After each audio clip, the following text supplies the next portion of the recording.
মানুহখিনিক যেনে তেনে ৰিলিফ এটা কৰি नमस्ते दोस्तों, स्वागत है आपका हमारे चैनल पर। आज हम एक बहुत ही महत्वपूर्ण मुद्दे पर बात करने जा रहे हैं जो असम के लाखों लोगों की ज़िंदगी को प्रभावित कर रहा है। असम में इस समय भयंकर बाढ़ का संकट छाया हुआ है और सिलचर कछार जिले में है, सबसे ज़्यादा प्रभावित क्षेत्रों में से एक है। असम के मुख्यमंत्री हिमंत बिस्वा शर्मा ने हाल ही में सिलचर के बाढ़ राहत शिविरों का दौरा किया, जहां उन्होंने न केवल प्रभावित परिवारों से मुलाकात की बल्कि शहरी बाढ़ को रोकने के लिए एक अहम उपाय पर जोर दिया। वेटलैंड्स यानी आर्द्रभूमि का संरक्षण। इस वीडियो में हम असम की बाढ़ की स्थिति, मुख्यमंत्री के दौरे और वेटलैंड्स के महत्व को समझेंगे। तो वीडियो को अंत तक देखें, लाइक करें, सब्सक्राइब करें और बेल आइकन का बटन दबाना ना भूलें। तो दोस्तों, जून 2025 तक असम में अपने सबसे भयावह बाढ़ संकटों में से एक का सामना कर रहा है। 22 जिलों में 6.5 लाख से अधिक लोग प्रभावित हुए हैं और कछार जिला, विशेष रूप से सिलचर, इस आपदा का सबसे ज़्यादा शिकार हुआ है।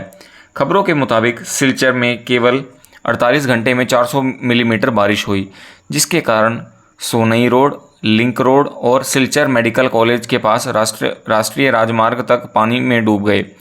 बराक नदी का जलस्तर खतरे के निशान से ऊपर है और बेटुकांडी जैसे स्लुइस गेट्स को खोलना और संभव नहीं हो पाया, जिससे निचले इलाकों में पानी जमा हो गया। दुखद बात यह है कि बाढ़ और भूस्खलन से असम में कम से कम 17 लोगों की जान गई है, जिनमें से 6 मौतें पिछले 24 घंटे में हुई हैं।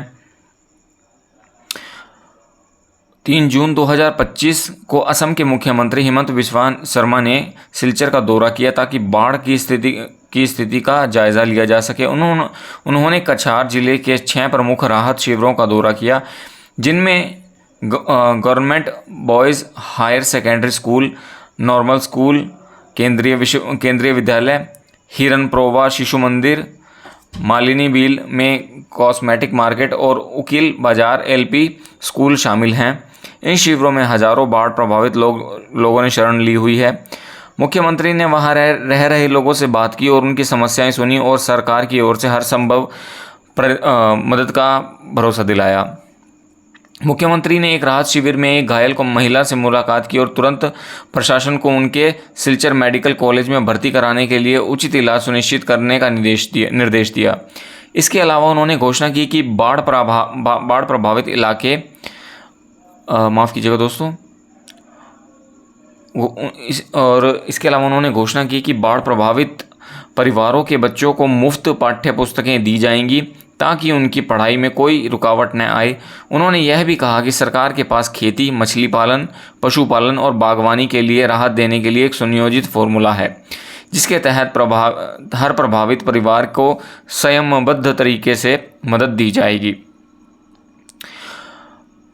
मुख्यमंत्री शर्मा ने अपने दौरे के दौरान एक बहुत ही महत्वपूर्ण बात पर जोर दिया, वेटलैंड्स यानी आर्द्रभूमि का संरक्षण। उन्होंने कहा कि सिलचर जैसे शहरी क्षेत्रों में बाढ़ की समस्या को कम करने का सबसे प्रभावित तरीका है वेटलैंड्स को बचाना। सिलचर के आसपास मालिनी बील, महिषा बील, रंगी रखाल और सिंगर खाल जैसे वेटलैंड्स प्राकृतिक जलाशय की तरह काम करते हैं। ये न केवल पानी को सोखने में मदद करते हैं बल्कि पर्यावरण को संतुलित रखने में भी महत्वपूर्ण भूमिका निभाते हैं। लेकिन शहरीकरण और अतिक्रमण के कारण इन वेटलैंड्स का क्षेत्रफल लगातार कम हो रहा है, जिससे बाढ़ की समस्या और गंभीर हो रही है। मुख्यमंत्री ने यह भी बताया कि सिलचर में बाढ़ का एक बड़ा कारण बराक नदी का उच्च जल स्तर है, जिसके कारण बेटुकांडी जैसे स्लुइस गेट्स को खोला नहीं जा सका। उन्होंने सुझाव दिया कि सिलचर में एक स्थायी पंपिंग स्टेशन बनाया जाए और जल निकासी की व्यवस्था को बेहतर किया जाए। साथ ही बेरेंगा तटबंध परियोजना को तेज करने के लिए अतिरिक्त फंड देने का वादा किया। लेकिन उनका सबसे बड़ा जोर था कि वेटलैंड्स को संरक्षित करके हम भविष्य में एक ऐसी आपदाओं को कम कर सकते हैं। मुख्यमंत्री ने केंद्र सरकार के समर्थन की भी सराहना की। प्रधानमंत्री नरेंद्र मोदी और केंद्रीय गृह मंत्री अमित शाह ने असम की बाढ़ स्थिति पर उनसे बात की और हर संभव मदद का आश्वासन दिया।